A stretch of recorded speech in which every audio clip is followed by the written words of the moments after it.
Now here's a troublemaker. I didn't know he was going to be in service. I haven't seen him for about 2 years. And he was standing in the line to testify. When he takes a microphone, anything can happen. But Nigel, you have two minutes. 2 minutes. He's a lawyer and a very adept one. He's an activist and a man of many parts. Listen carefully. Thank you. Church, your pastor has been speaking about Nigeria for a while. A meeting took place in these premises some 2 years or so ago. And Naji, you want to put me into trouble? We've gone past that. I've been waiting on God for himself or any of the other people we went to tell what God was doing to solve these impossible problems. Which problem? The problem of Nigeria. The reason I came here today, I needed just 10 minutes with him to tell him what has happened beyond what I had heard. Because sometime last week or so, overnight, I got more than 20 of the same video of him pronouncing the name of the sickness of Nigeria.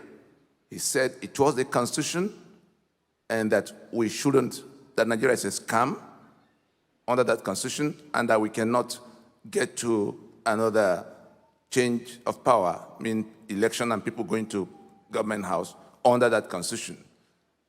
That video had traveled so much that the people who took 7 months to listen to us in the US in 2019, the decision makers of the United States of America, from Congress to State Department to the executive branch, across the two parties, they began to send that same video to me to say it appears the matter is now at a resolution.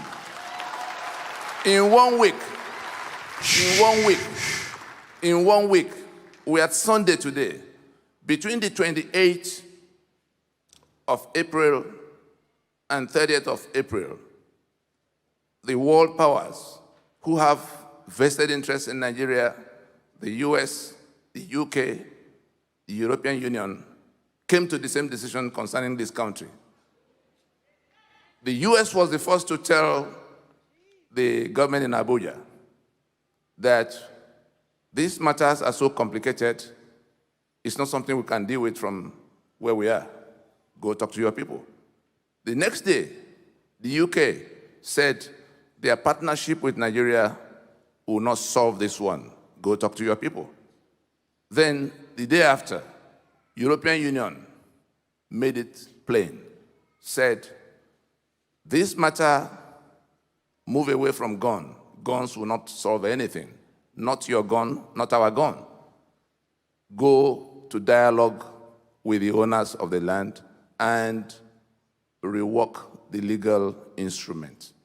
I tell you, the foundation of the problem has been removed. There's nothing anybody's going to do about it anymore. And I just came to church today.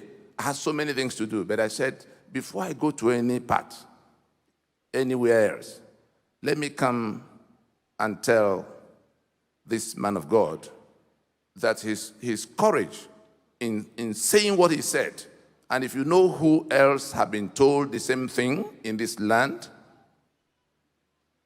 but who have been paralyzed by fear from saying it, but it's been said, and by the grace of God, it's been done. That monster tormenting Nigeria is dead. I wanted to meet with him in private to tell him this. But when he was looking around for people who will come to say, this is the biggest thing God has done in the last 50 years, that we will live through this problem and it will not consume us. Pause for a moment. On the Sunday that I preached a sermon in the Rooted in Christ series, at the end of the sermon, something came upon me to speak to the issues of Nigeria. And I had no idea that somebody not from House on the Rock would take a 7-minute, 15-second excerpt, and that it would go virulent to the degree that it ended up in Whitehall, it ended up in Washington, D.C., ended up in places that I'm astonished by. I went about my business knowing nothing about how viral it would go. Monday morning, I came to get a workout at the gym here, and I got out of my workout and went to a consultation with the political desk from one of those big 5 nations he mentioned. And I spoke my heart as a stakeholder in Nigeria, whose parents for 2 generations have worked for this country, and this was not the Nigeria they dreamed of. And for one intervention to ruin our hopes was not acceptable to me. And I bore my heart out. I've learned diplomacy and how to talk to diplomats over the last 15 to 20 years of engaging with the Big 5. And when I was done in that meeting, I knew something had happened. I just could not put my finger on it. When I got home, I started getting calls about a video. And for the next 2 weeks, I was being called about this video. I'm still getting calls about the video. I didn't know, and my speech about the Constitution of Nigeria being a very flawed document, and maybe the best one since the First Republic would be the 63, but even 63, by me, is not acceptable. I would want to go all the way back to 1914, the amalgamation. Yeah? And he had spoken to me years ago. It wasn't even in my mind. It was having studied a little bit about Nigeria. Where are our problems? Men swear oaths to be loyal to a constitution, and they do the exact opposite thing when they get into office. That is a lack of honor. We do not need dishonorable men leading any aspect of the 3 tiers of government or the 3 arms of government in Nigeria. And I saw him there. I said, it looks like him. He's a troublemaker. He's really a troublemaker. But he's given his life and his heart to ensure that the framework upon which Nigeria stands, or the peoples of this geography or contraption stand, is an authentic document of the sovereign conference of the sovereign owners of this geographic space. And that makes about, my last count was about 270 something different ethnic groups.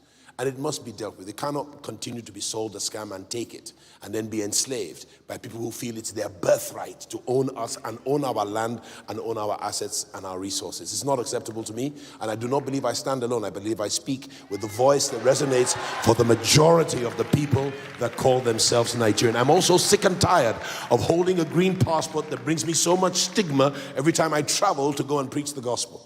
I want a passport that gives me honor and dignity, that allows me to travel like the kings that we Nigerians ought to be.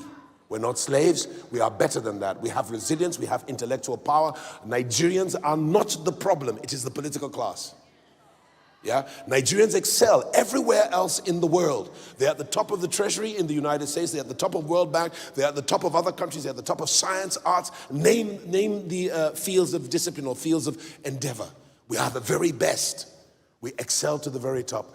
And if we cannot find a political process and develop a political architecture built on a framework that is an authentic document of the wish of we the people, then we do not have a great country. A great country is made from an agreement that becomes a documentation that serves as a foundation for our people.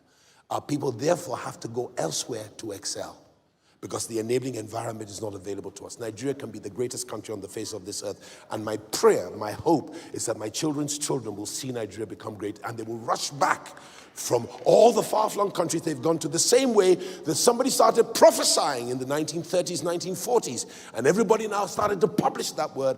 And the Jews came back from all over the world to build their own nation and occupy their own geography and do it with justice and equity. And now they are a world power, when they were not even a people prior to 1940. Nigeria has a great destiny. And courageous men like that, there are many, but please remember that you are favored. So come out of timidity and let's go forward, and let us, without physical weapons, but we have weapons of our spiritual warfare by which we can do damage to the plan of the enemy, destroy the architecture of his intention and his agenda, and build a new process so that it will not be touts that take over the political class and hence take over government, but it will be the righteous, the best serving the rest, not the worst lording it over the rest. I rest my case. I have to go.